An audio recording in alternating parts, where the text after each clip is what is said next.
They found her in the greenhouse on a Tuesday morning, sitting among the white orchids like she'd simply fallen asleep during her botany homework.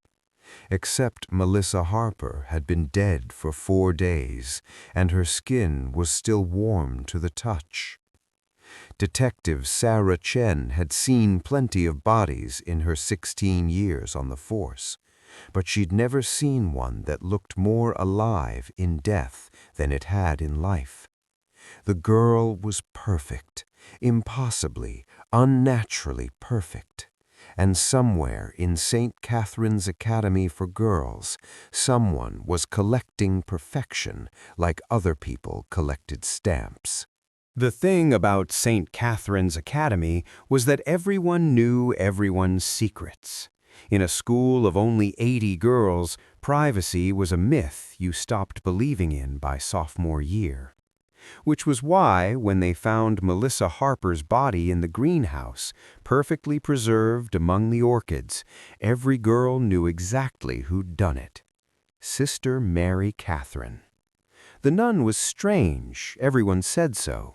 Those pale eyes that seemed to look through you, the way she kept that basement workshop, the obsessive way she tended the school's botanical gardens, spending hours among plants that could heal or kill depending on the dose. Detective Sarah Chen stood in the greenhouse at dawn, studying the body. Melissa sat on a wrought iron bench, hands resting on an open botany textbook, surrounded by blooming white orchids. She'd been dead for approximately 4 days. No decomposition, skin like porcelain, the faint scent of myrrh and something floral, jasmine maybe. Same as before, the medical examiner said quietly. This was the second body in 3 weeks. The first, Amanda Rodriguez, had been found in the chapel. Sister Mary Catherine? Sarah asked. She's in the chapel, praying, she says. Hasn't stopped since we found the body. Sarah studied Melissa's peaceful face. 17 years old, straight-A student, daughter of 2 surgeons who expected perfection. And now she was perfect, forever. The school board wanted Sister Mary Catherine arrested immediately. The evidence seemed overwhelming.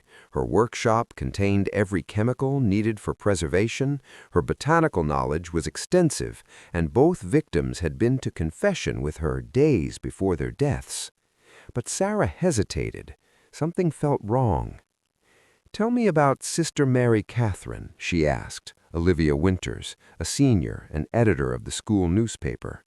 The girl sat in the interview room, fingers drumming nervously on the table. "She's intense, but not like murder intense, more like she cares too much. Girls go to her when they're struggling because she actually listens. My roommate Julia had panic attacks last year. Sister Mary Catherine taught her breathing techniques with lavender oil. It helped." "Did Melissa or Amanda seem afraid of her?" "No, they seemed afraid of everyone else." Olivia leaned forward. "Look, I know how this looks. Creepy nun, dead girls, mysterious preservation. But Sister Mary Catherine isn't the villain here. This place is." "What do you mean?" "St. Catherine's is a pressure cooker. Perfect grades, perfect behavior, perfect faith. These girls were breaking under it." Olivia's voice dropped. "Amanda was getting B's for the first time in her life. Her parents threatened to pull her scholarship. Melissa's mom put her on a diet because she gained 5 pounds. Everyone's always watching, always judging. Maybe someone decided to preserve the perfect students before they could fail." Sarah felt a chill. "Who?" Olivia shrugged. "That's your job, detective." The conversation stayed with Sarah as she walked the school grounds. St. Catherine's was beautiful in that institutional way, manicured lawns, Gothic architecture, stained glass windows that cast rainbow shadows across stone floors. But underneath the beauty, Sarah sensed something suffocating. She stopped students at random, asking about the victims. Amanda was so stressed, she'd cry in the bathroom between classes. Melissa wouldn't eat lunch with us anymore, said she wasn't hungry, but we all knew. Every student painted the same picture. Two girls drowning under pressure, gasping for air in an environment that demanded perfection. And then they'd been made perfect, permanently. Rachel Kim was found in the library 5 days later. Unlike the others, she wasn't posed peacefully. She was slumped over a desk, face down on an open copy of Crime and Punishment, and the preservation was incomplete. Her fingers showed early signs of decomposition. "This one was rushed," the ME said, "done in less than 24 hours after death. The chemical process was interrupted." Why? Maybe they were discovered. Maybe they panicked. But what disturbed Sarah most was the struggle. Unlike Amanda and Melissa, who'd shown no signs of resistance, Rachel had fought. Bruising on her arms, defensive wounds on her hands, broken fingernails. Rachel had not gone peacefully. Sarah pulled Rachel's records. Scholarship student, brilliant, working 3 jobs to stay enrolled, recently diagnosed with depression but couldn't afford therapy. She'd written an essay for English class, found in her dorm room, titled The Performance of Perfection. "We're all pretending we're okay, we're faithful, we're grateful, but underneath we're screaming." The essay went on for 10 pages, a raw dissection of life at St. Catherine's, the constant surveillance, the impossible standards, the way girls learned to smile while dying inside. Rachel's roommate confirmed what the essay suggested. She was exhausted, always studying, always working. She'd come back to the room at midnight and be gone by 5 a.m. I told her to slow down, but she said she couldn't afford to fail. Did she seem suicidal? The roommate hesitated. Not suicidal, just defeated, like she knew she couldn't keep going, but didn't know how to stop. Sister Mary Catherine was released after 72 hours. No physical evidence connected her to the murders, and her alibi for Rachel's death was airtight. She'd been leading a prayer group with 12 witnesses. "Then who?"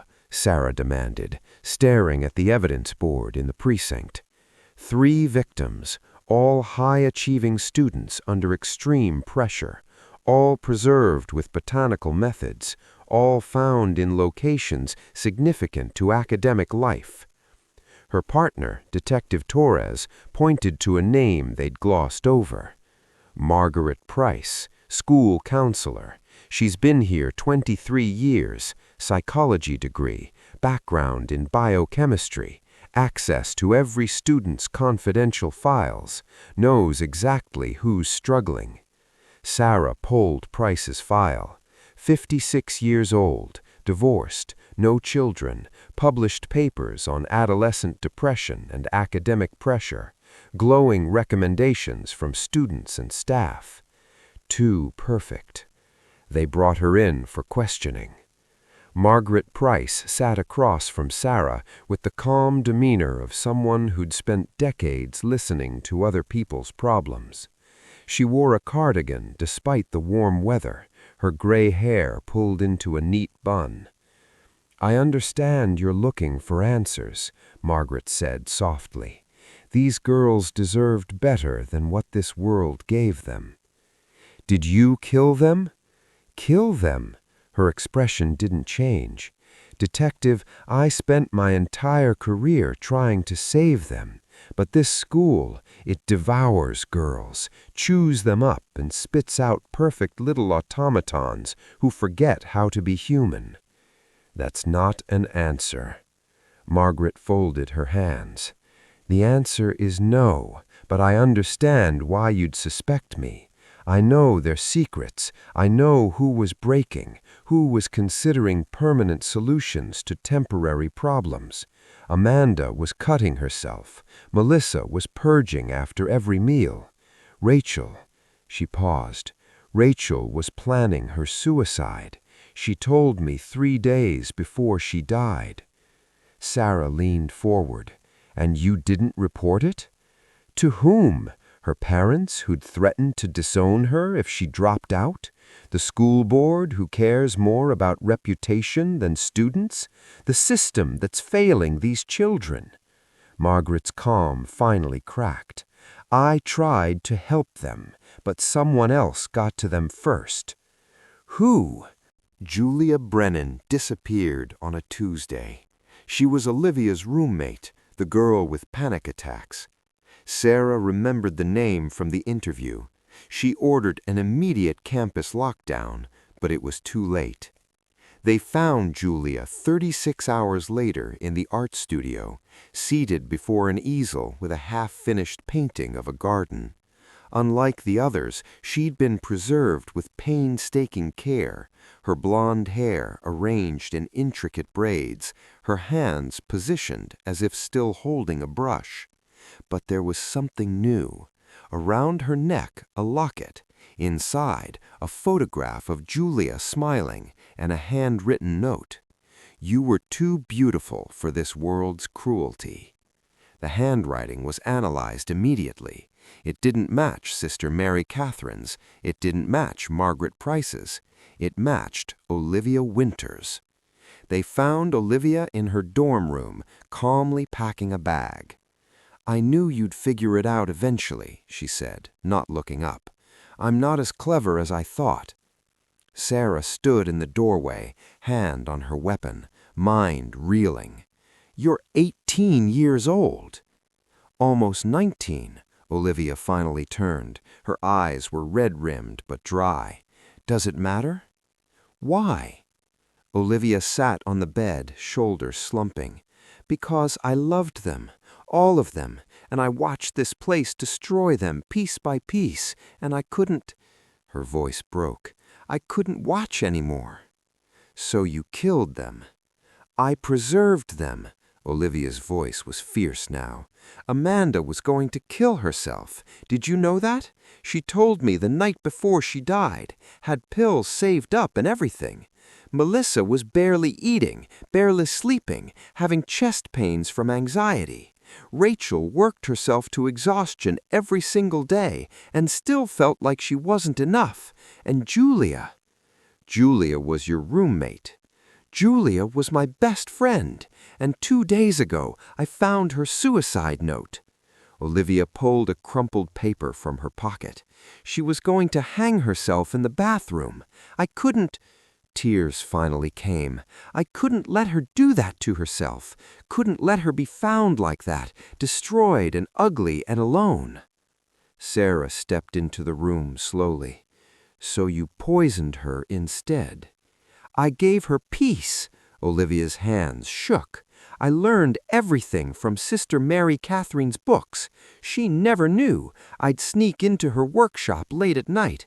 It took months to figure out the formulas, the preservation techniques, the botanical extracts. I practiced on mice first, then a cat that died on campus. By the time I was ready, Amanda was the first. Olivia nodded. She came to me crying, showing me the pills, said she couldn't do it anymore. And I thought, what if there was a better way? What if instead of letting her destroy herself, I could preserve her at her best, make her beautiful and peaceful forever? You made her tea, Sarah said, remembering the forensics report. Traces of chamomile and something else in Amanda's system. Chamomile and hemlock and other things. She fell asleep in my arms, didn't feel any pain. Then I moved her to the chapel after dark, arranged her perfectly, used the preservation oils. She looked so peaceful, Sarah. For the first time in months, she looked peaceful. Sarah felt sick. And the others? Melissa came to me next, said she couldn't look in mirrors anymore, couldn't stand seeing herself, so I offered her the same gift. Then Rachel, but she figured it out. Saw something in my room, put it together. She tried to run and Olivia's voice dropped to a whisper. I had to stop her. It wasn't gentle like the others. I hated that. And Julia? Julia found Rachel's body before anyone else did. She came back to the room in shock, and I knew she'd figure it out too. But she didn't run. She just looked at me and said, "Did you do this for them? Because they were suffering?" And I said yes. And Olivia's tears fell freely now. She asked me to do it for her too. Said she'd been planning to end it anyway, but this way she could be remembered as beautiful, not broken. Sarah's hand trembled on her weapon. That's not mercy, Olivia. That's murder. Is it? Olivia stood, defiant even through tears.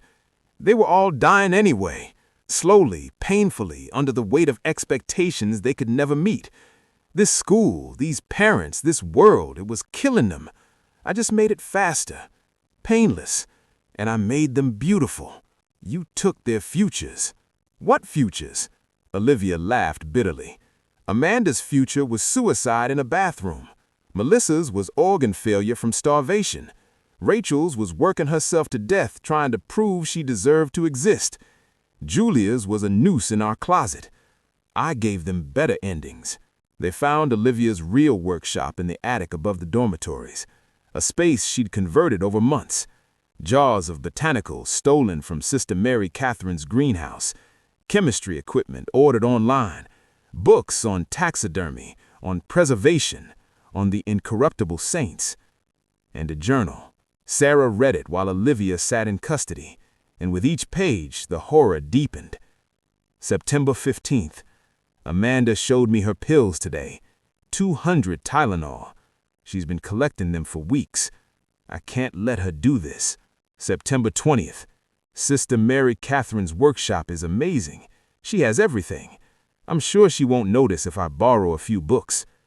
October 3rd. First successful mouse preservation. It worked.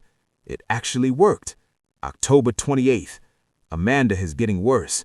Her parents called today, screamed at her for an hour about her grades. I have to act soon. November 2nd. It's done. Amanda is at peace. She looks like a saint, but the final entries were what shattered Sarah's understanding completely. December 10th. I think Sister Mary Catherine knows. She looked at me differently today, but she hasn't said anything. Maybe she understands. December 14th. Margaret Price called me into her office. She knows about Amanda. She knows. But she said sometimes the kindest thing we can do is let suffering end. She won't tell. I think she approves. December 18th. Julia found me in the attic. She saw everything. I thought I'd have to, but she hugged me, said I was brave, said she wished someone loved her enough to do the same. I told her I did love her that much. She smiled.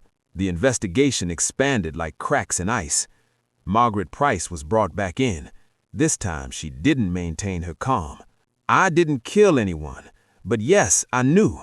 Olivia came to me after Amanda died, terrified she'd be caught, and She closed her eyes. I told her I wouldn't report it, because Amanda was going to die anyway, and at least this way she looked peaceful. You enabled a serial killer. I enabled a mercy killing. There's a difference. She killed 3 more girls. Girls who were already dying. Margaret slammed her hand on the table. Do you know how many students I've watched destroy themselves in 23 years? How many funerals I've attended? How many parents I've had to call to say their daughter was found hanging in their dorm room? At least these 4, at least they went peacefully. At least they were preserved as beautiful, not discovered bloated and rotting days later. Sarah wanted to scream. That's not your decision to make. Then whose is it? The parents who drove them to breaking points?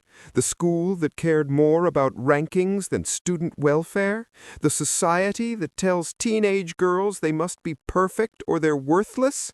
Margaret's voice cracked. I spent my entire career trying to save them through conventional means, therapy, medication, intervention, and I watched them slip through my fingers anyway. Maybe Olivia found a better way." Sister Mary Catherine, when questioned again, admitted she'd suspected something. "I noticed books missing from my workshop," she said quietly, "supplies going astray. But I also noticed the girls Olivia chose. They were the ones I'd been praying for, the ones I feared most for.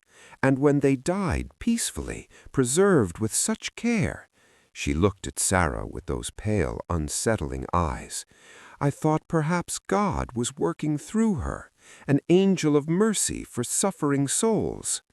"You're all insane," Sarah whispered. "Perhaps," Sister Mary Catherine agreed, "or perhaps we're the only ones willing to acknowledge that sometimes living is the greater cruelty." Olivia Winters was tried as an adult for 4 counts of first-degree murder. The trial became a media sensation. #Mercy or Murder trended for weeks. The nation divided into camps, those who saw Olivia as a cold-blooded killer, and those who saw her as a tragic figure trying to save her friends from a system that failed them. The victims' families were split too. Amanda's mother testified for the prosecution, sobbing about the daughter stolen from her. But Rachel's father testified for the defense. "My daughter called me 2 days before she died," he said on the stand, voice breaking. "She told me she couldn't keep going, that the pressure was too much, and I told her to try harder, to push through, to not be a quitter." He looked at Olivia.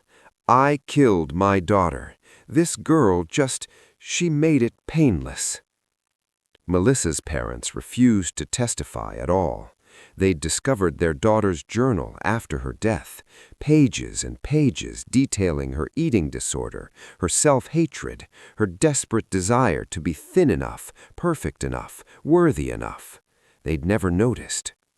Julia's mother took the stand and said something that would be quoted for years.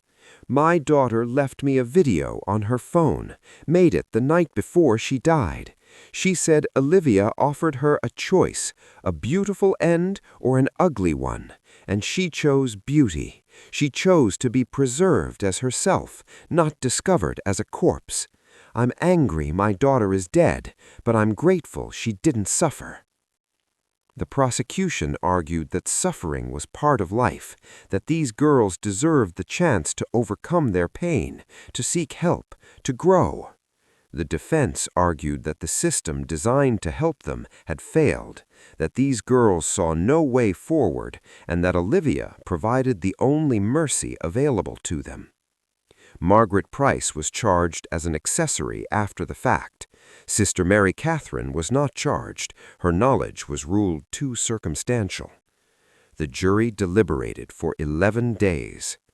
Guilty on all 4 counts, Olivia Winters was sentenced to life in prison with the possibility of parole after 40 years. She showed no emotion when the verdict was read, just sat perfectly still, hands folded, looking almost serene. Sarah watched from the gallery, feeling hollow. 4 girls dead, 1 girl imprisoned for life, and a school that continued operating as if nothing had happened, continuing to pressure new students into perfection, continuing to create the conditions that led to this horror. After the trial, Sarah went back to St. Catherine's Academy one last time. The new school year had started. Fresh-faced freshman girls walked the halls, laughing and gossiping, unaware of the darkness that had unfolded months before. She found herself in the greenhouse where Melissa had been discovered.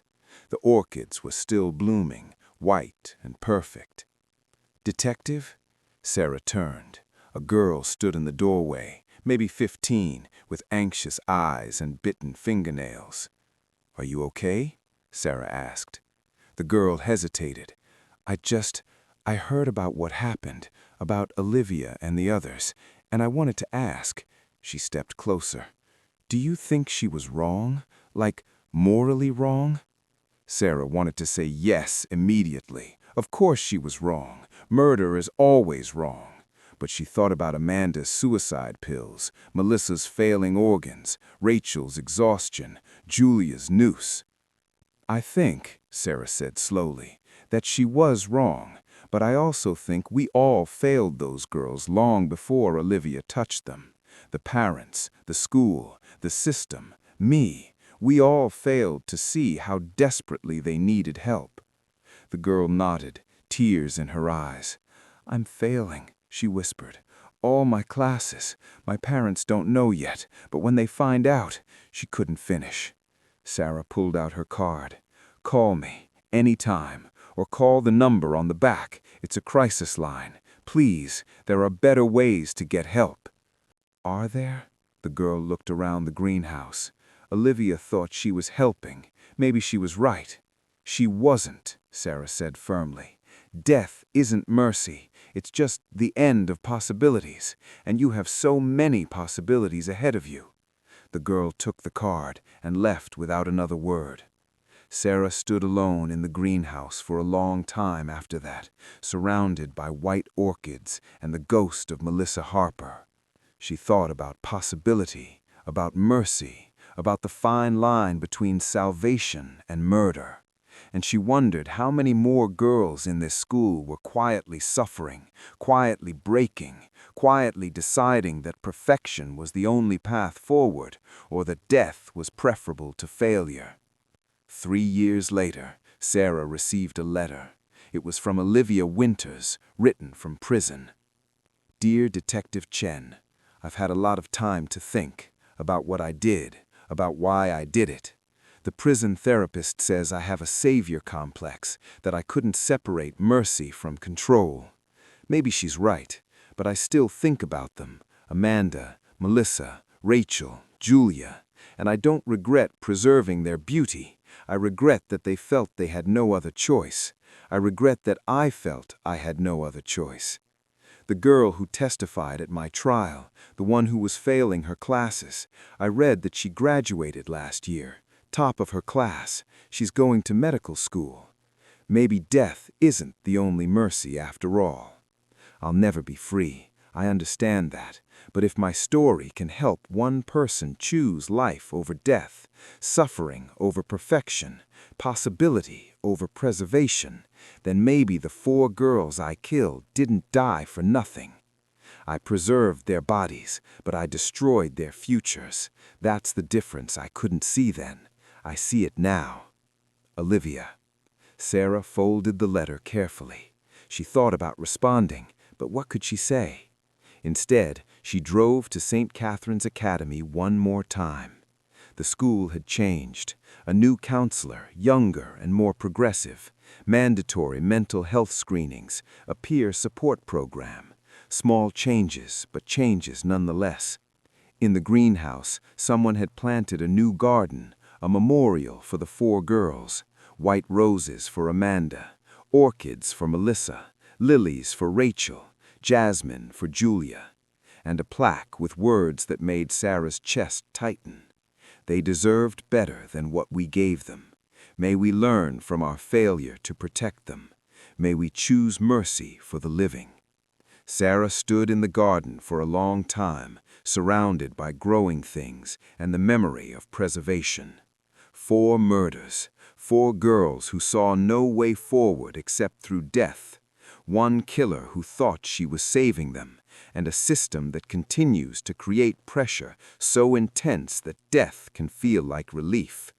The twist wasn't that the killer was unexpected. The twist was that part of Sarah, a part she'd never admit out loud, understood why Olivia had done it. Because when you watch someone suffer, really suffer, the cruelest thing isn't offering mercy, it's standing by and doing nothing. Sarah left the greenhouse and never returned to St. Catherine's Academy again. But every year on the anniversary of the murders, she received 4 white roses delivered to her office. No card, no sender, just flowers, perfectly preserved, that never withered or died. The end. Did you solve it before the detective did? If you enjoyed this mystery, subscribe for more twisted tales, locked room murders, and secrets hiding in simple sight. More mysteries coming soon.